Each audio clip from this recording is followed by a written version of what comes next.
हज़रात गिरामी, आज आपके सामने गुफ्तगू का मकसद ये है कि आपके सामने जो मौजूदा दौर में ख़रीद व फ़रोख्त की और कारोबार की सूरतें जदीद आ चुकी हैं, उनमें एक अहम सूरत है फॉरेक्स ट्रेडिंग की। और जो हमारे यहाँ डिजिटल करेंसीज़ हैं जैसे बिटकॉइन वगैरह है, इसके बारे में शरई हुक्म के हवाले से आपके सामने बात करना और शरई हुक्म आपके सामने बयान करना।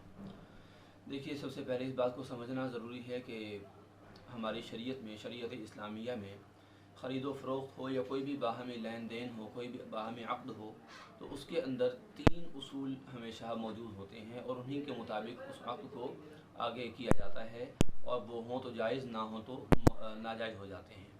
पहला उसूल तो उसमें यह है कि जो भी हम अक़्द कर रहे हैं, सौदा कर रहे हैं, उसके अंदर किसी भी तरह का गरर ना हो।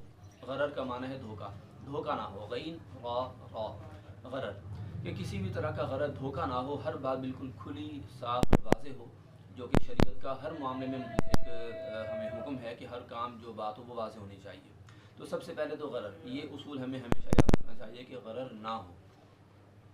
दूसरा उसूल इसके अंदर ये है कि कोई भी ऐसी बात ना हो, कोई ऐसी सूरत ना हो कि जिसकी वजह से फ़रीक़ैन में, दोनों पार्टीज़ के दरमियान किसी किस्म का कोई झगड़ा हो। कोई भी ऐसी बात, कोई ऐसा काम कि जिसकी वजह से मामला झगड़े की तरफ चला जाए, तो वो सूरत भी शरीयत में नाजायज़ हो जाती है, बल्कि उस सूरत को ख़त्म करके नई सूरत का, नए तरीके से, नए सिरे से अक़्द करना ज़रूरी होता है। तीसरी सूरत ये है कि ऐसा ना हो कि दो फरीक में से एक फ़रीक को सरासर नुकसान हो और एक फ़रीक को मुकम्मल मुनाफा हासिल हो जाए, फ़ायदा हासिल हो जाए। ऐसा नहीं है। इसीलिए अल्लाह ने फरमाया कि अहल्लल्लाहुल बैअ व हर्रमर रिबा, कि अल्लाह ने सूद हराम किया और बैअ को हलाल किया है, क्योंकि बैअ में दोनों तरह के एहतिमाल होते हैं कि एक तरफ जो है वो नुकसान भी हो सकता है और फ़ायदा भी, दूसरी तरफ भी फ़ायदा भी हो सकता है, नुकसान भी। लेकिन जो सूद होता है और इसके अलावा जितनी जुए की और दीगर नाजायज़ सूरतें हैं, उसके अंदर हमेशा यही होता है कि एक तरफ तो पक्का पक्का नुकसान ही है और एक तरफ पक्का पक्का फ़ायदा ही है। बाद औक़ात ऐसा होता है कि एक तरफ पक्का पक्का फ़ायदा है ही है, दूसरी तरफ का पता नहीं है कि नुकसान होगा या फ़ायदा होगा, पता नहीं, लेकिन एक जानिब कन्फर्म फ़ायदा होता ही है। ये सूरत शरीयत ने नाजायज़ की हैं। अब रही बात फॉरेक्स ट्रेडिंग की और बिटकॉइन वगैरह की, जो डिजिटल करेंसीज हैं, तो याद रखिए इनके अंदर भी यही मामला है कि ये एक तरह की हवाई करेंसी है। हमारे हाथ में इस तरह की कोई चीज़ नहीं आ रही जो उसकी पक्की रसीद बन सके।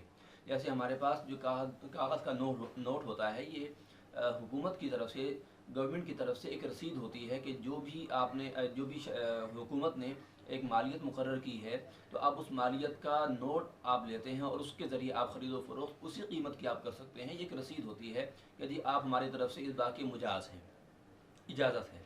लेकिन बिटकॉइन वगैरह में इस तरह का कुछ नहीं, ये टोटल ऑनलाइन है। इसमें कोई हाथ में आपके पैसा नहीं आता, कोई रसीद नहीं आती, ना कोई क्रेडिट कार्ड है, ना कोई डेबिट कार्ड है। भाई ये सारा का सारा ऑनलाइन होता जा रहा है। ये चीज़ हमेशा धोखे का बाइस बनती है। अच्छा, अब ये हमारे ख़ास तौर पर पाकिस्तान में और बहुत सारे ममालिक में अभी तक इसको जो है वो गवर्नमेंट ने एक्सेप्ट नहीं किया, इसको अभी तक रेगुलाइज़ नहीं किया गया। बाद ममालिक में अगरचे हो भी चुका है, तो जिन ममालिक में हो चुका है तो उन ममालिक में तो करना दुरुस्त है, लेकिन जिन ममालिक में सरकार ने, हुकूमत ने, गवर्नमेंट ने इजाज़त नहीं दी और गवर्नमेंट ने उसका ज़िम्मा नहीं दिया, तब तक उसको इस्तेमाल करना उस मुल्क में जायज़ नहीं होगा। उसकी वजह यह है कि हुकूमत जो होती है वो जब किसी चीज़ की गारंटी ले ले, तो फिर उसके अंदर गलत, धोखा नहीं रहता और उसके अंदर फ़ायदा और नुकसान, ये दोनों पहलू मौजूद होते हैं, क्योंकि बाहर में ख़रीद व फ़रोख्त होती है। और उसके अंदर इसी तरह आपका, अल्लाह आपका भला करे, कि जो हमने दूसरी सूरत बयान की थी, वो भी इसके अंदर कोई उसमें परेशानी की हालत नहीं रहती। हर चीज़ बिल्कुल क्लियर और वाज़ेह होती है। तीनों उसूल उसके अंदर हमारे यहाँ सेव हो जाते हैं जब हुकूमत हमें सेफ्टी प्रोवाइड करती है। इसकी मिसाल आप हम ये करेंसी नोट से ले सकते हैं कि करेंसी नोट अगर सरकार, हुकूमत पीछे से हाथ हटा ले और कहे कि जी अब ये हमारे यहाँ नहीं चलेंगे, तो वो एक खाली कागज़ का टुकड़ा है, अगरचे उसके ऊपर 1000 रुपये लिखा हुआ हो, वो एक खाली कागज़ का टुकड़ा है, वो अब कोई रसीद नहीं, उसकी कोई अब हैसियत नहीं, ना शरई एतबार से, ना कानूनी एतबार से। लेकिन अगर हुकूमत कह दे कि 5 रुपये का नोट भी चलेगा, तो अगर हुकूमत उसकी ज़िम्मेदारी ले रही है तो 5 रुपये का नोट भी चलता है, क्योंकि अब उसकी ज़िम्मेदारी हुकूमत ने ले ली है। अब उसके अंदर ये नुकसान होना, झगड़ा होना और उसके बाद जुए वाली सूरत बनना या सूद वाली सूरत कि सरासर फ़ायदा या सरासर नुकसान, ये सूरत उसमें नहीं रहती। तो डिजिटल करेंसी की बुनियाद ही इसी बात पर है कि उसके अंदर सरासर धोखा है, उसके अंदर कोई बात कन्फर्म नहीं है, उसकी कोई पक्की रसीद नहीं है, और उसके अंदर जो है वो झगड़े की सूरत मौजूद है, उसके अंदर सरासर नुकसान की सूरत मौजूद है। तो इन तमाम सूरतों से शरीयत हमेशा बचाती है कि बचना बेहतर है। अगर कोई इस चीज़ को रेगुलाइज़ कर ले, कोई हुकूमत अगर इस चीज़ को रेगुलाइज़ कर ले, फिर उसके अंदर कोई हरज की बात नहीं, हुकूमत ज़िम्मेदार हो जाएगी।